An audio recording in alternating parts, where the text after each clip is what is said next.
ये कहानी एक नदीम नामी नौजवान की है जो कॉरपोरेट सेक्टर में जॉब किया करती थी।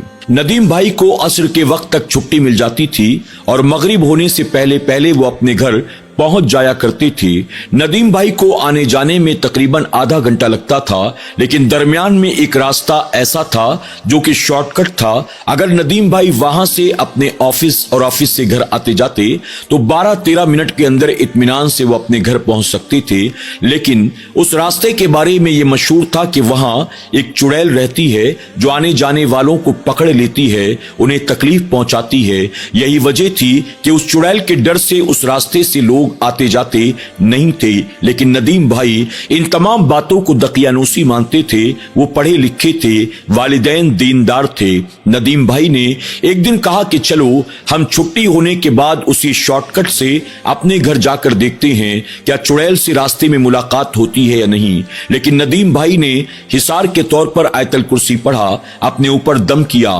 असर के वक्त अपनी बाइक लेकर 15 मिनट के अंदर अंदर बासानी अपने घर पहुंच गए। नदीम भाई ने देखा कि रास्ते में कोई भी तकलीफ न हुई, बल्कि 1-2 लोग और भी आ रहे थे जा रहे थे। अब नदीम भाई ने रोजाना का यही मामूल बना लिया था। सुबह सवेरे जब अपने घर से दफ्तर के लिए निकलते, आयतल कुर्सी पढ़कर अपना हिसार कर लेते, यानी अपने ऊपर दम करते और बाइक के जरिए 15 मिनट के अंदर अंदर वो अपने ऑफिस पहुंच जाते। असर के वक्त जब छुट्टी होती, नदीम भाई फिर से आयतल कुर्सी पढ़कर अपना हिसार करते और 10-15 मिनट के अंदर अंदर अपने घर पहुंच जाते थे।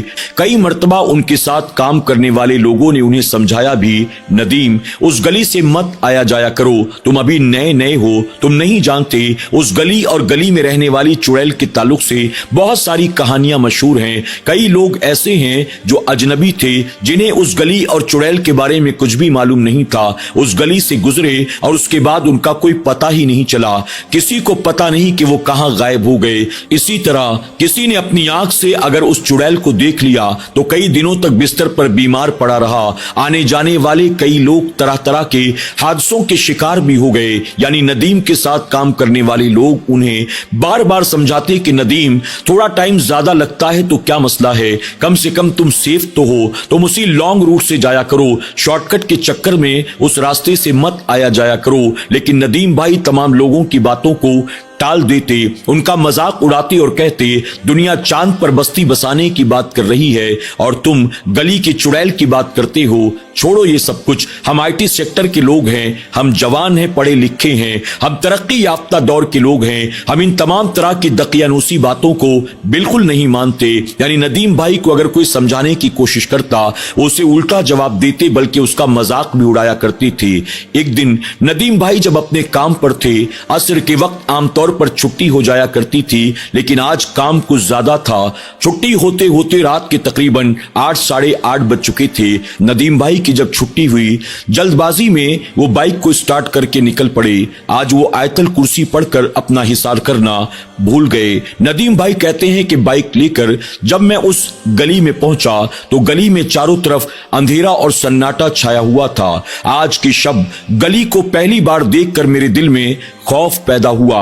मैंने सोचा कि अब मैं करूं तो क्या करूं। एक तरफ दिल कह रहा था कुछ भी नहीं होता, चलो जाओ आराम से घर पर, 10-15 मिनट में अपने घर पहुंच जाओगे, आखिर चुड़ैल उड़ैल क्या हुआ करता है। और एक तरफ नदीम भाई कहते हैं कि दिल का खौफ ये कह रहा था, नहीं नदीम बिल्कुल आज इस गली से मत जाना, पलटो, लॉन्ग रूट ही से सही, वक्त थोड़ा ज्यादा लग जाए तो क्या हुआ, जाओ उस रास्ते से जाओ, वो रास्ता सेफ होगा। नदीम भाई कहते हैं इसी कश्मकश में थोड़ी देर तक मैं गली के एक कोने पर खड़ा रहा और उसके बाद फिर मैंने आगे बढ़ने का पक्का इरादा कर लिया। नदीम भाई कहते हैं कि इन तमाम कश्मकश के दरमियान मैं आयतल कुर्सी पढ़ना बिल्कुल भूल ही गया, मुझे उसका ख्याल तक नहीं आया। अब मैं गली में बाइक को लेकर तेजी के साथ चला जा रहा था। चारों तरफ अंधेरा पसरा था, एक हू का आलम था, हर तरफ सन्नाटा था। मैं तेजी से आगे चलता चला जा रहा था, सिर्फ मेरी बाइक की आवाज मेरे कानों से टकरा रही थी। अचानक कुछ दूर जाने के बाद मुझे ऐसा महसूस हुआ जैसे कोई लड़की मुझे पीछे से आवाज देकर पुकार रही हो। मेरे कान में आवाज आई, नदीम, नदीम।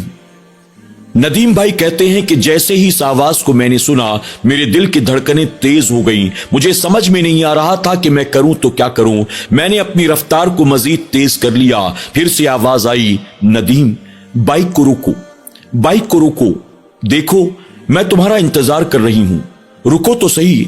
नदीम भाई कहते हैं कि आवाज मुसलसल मेरे कानों से टकरा रही थी और मैं तेजी के साथ उस गली को पार करके निकलना चाहता था, लेकिन कुछ देर के बाद मुझे ऐसा महसूस हुआ जैसे बाइक भारी हो गई हो। यानी ऐसा महसूस हुआ कि जैसे अब बाइक पर अकेले मैं ही नहीं बल्कि मेरे पीछे कोई और बैठा हुआ है। मुझे ऐसा महसूस हुआ कि जैसे मेरे पीछे कोई मौजूद है। मैंने साइड मिरर को टर्न करके देखा, मेरे पीछे कोई नहीं था, लेकिन महसूस ऐसा ही हो रहा था। अब बाइक चलाने में थोड़ी दुश्वारी हो रही थी। मैं रफ्तार को तेज बढ़ाने की कोशिश कर रहा था, लेकिन रफ्तार बढ़ने को तैयार नहीं थी। नदीम भाई कहते हैं कि कानों से मुसलसल आवाज टकरा रही थी, नदीम रुको तो सही, रुकते क्यों नहीं, एक बार मुझसे मिलो तो सही।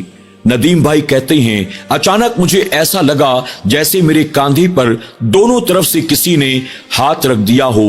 हाथ पूरी तरह से ठंडे थे, जैसे बर्फ से निकालकर उन हाथों को लाया गया हो। नदीम भाई कहते हैं दाएं बाएं जानिब दोनों तरफ मेरे कांधों पर हाथ था।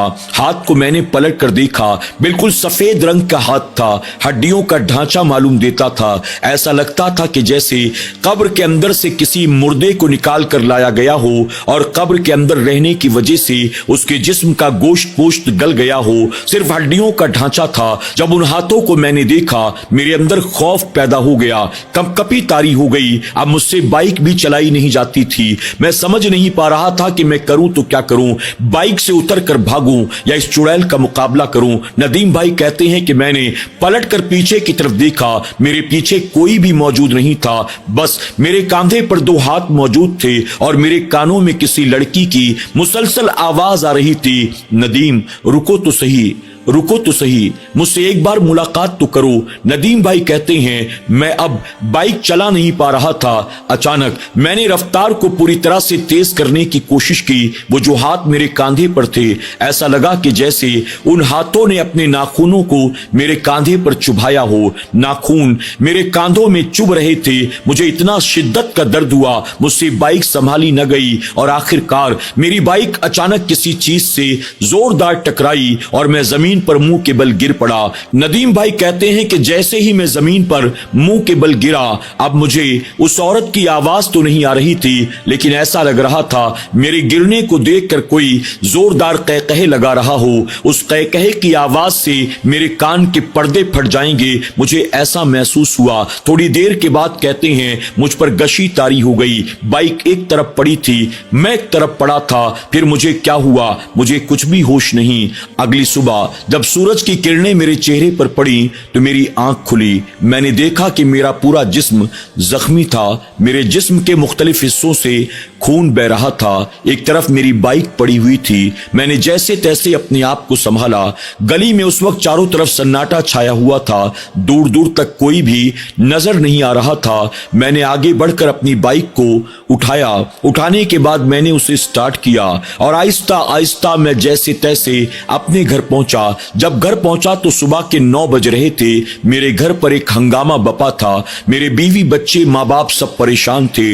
अड़ोसी पड़ोसी भी घर में जमा थे। जैसे ही घर वालों ने मुझे देखा, उनका रोना पीटना शुरू हो गया। घर वालों ने मुझसे पूछा क्या हुआ, कहाँ रह गए थे, आखिर तुम्हारी यह हालत कैसे हुई। इसके बाद नदीम भाई कहते हैं मैंने तरतीबवार एक एक बातें तमाम लोगों को बताई। जब मैंने तमाम बातें लोगों के सामने रखी तो जो मेरे अड़ोसी पड़ोसी घर में जमा हुए थे, उन लोगों ने कहा तुम्हें अल्लाह का शुक्र अदा करना चाहिए कि अल्लाह तबारक व तआला ने तुम्हारी हिफाजत की, तुम बचकर उस गली से वापस आ गए, वरना आज तक उस गली में जिस किसी के साथ भी ऐसा हादसा पेश आया है वो वापस बचकर नहीं आया। ये तुम्हारे तुम्हारे वालिदैन की दुआएं हैं या तुम्हारी नेकियां हैं जो तुम्हारे काम आ गई, वरना उस गली में जो चुड़ैल रहती है वो किसी को जिंदा वापस नहीं जाने देती है। नदीम भाई कहते हैं, आज से पहले मुझे ऐसी बातों पर जरा भी यकीन नहीं था, चूंकि मैं पढ़ा लिखा था, IT सेक्टर से ताल्लुक रखता था, इन तमाम बातों को पुरानी और दकियानूसी मानता था।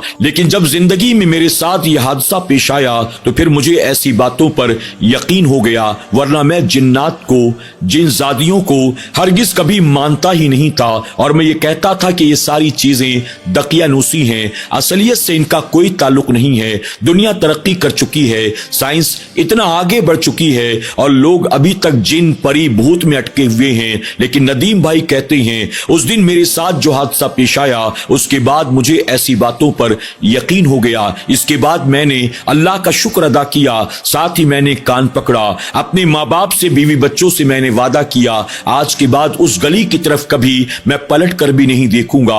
अगरचे मैं कितनी भी जल्दबाजी में क्यों ना हूं, मैं उस गली से कभी भी नहीं जाऊंगा। इसके बाद नदीम भाई कहते हैं, मैं पाबंदी के साथ आयतल कुर्सी पढ़ता, अपना हिसार करता और लॉन्ग रूट से अपने घर से दफ्तर, दफ्तर से घर आया जाया करता था। इस हादसे के बाद तकरीबन 15-20 रोज तक डॉक्टर ने मुझे बेड रेस्ट के लिए कहा। मैंने बेड रेस्ट किया, अपने आप को पूरी तरह से ज़हनी तौर पर, जिस्मानी तौर पर मैंने फिट किया और साथ ही मैंने अल्लाह का शुक्र भी अदा किया कि अल्लाह तबारक तआला ने मेरी हिफाजत फरमाई। नाज़रीन इकराम, वाकई जिन्नात, जिनजादियां होती हैं, जो अच्छे होते हैं वो आपको नुकसान नहीं पहुंचाते जब तक कि आप उन्हें कोई तकलीफ न पहुंचाएं, और जो लोग बुरे होते हैं उन्हें शयातीन, उन्हीं को चुड़ैल, उन्हीं को भूत प्रेत कहा जाता है। और वो लोग जरा भी मुरव्वत नहीं करते, उनके अंदर इंसानियत नाम की कोई चीज नहीं होती, वो कोई भी रिश्ता, नाता, किसी की इबादत और रियाजत, उसका अमल, उसका इखलाक व किरदार कुछ भी नहीं देखते। अगर कोई उनके सामने आ जाए तो दुश्मन समझकर उसे बस नुकसान पहुंचाने पर आमादा हो जाते हैं। अल्लाह तबारक तआला हम सब की शयातीन से, सरकश जिन्नात, चुड़ैल और भूत प्रेत से हिफाजत फरमाए। अल्लाह सबके जान माल, इज्जत व आबरू की हिफाजत करे। जो लोग भी जिस्मानी या रूहानी अमराज में मुब्तला हैं, अल्लाह सबको शिफा अता फरमाए। आमीन या रब्बल आलमीन।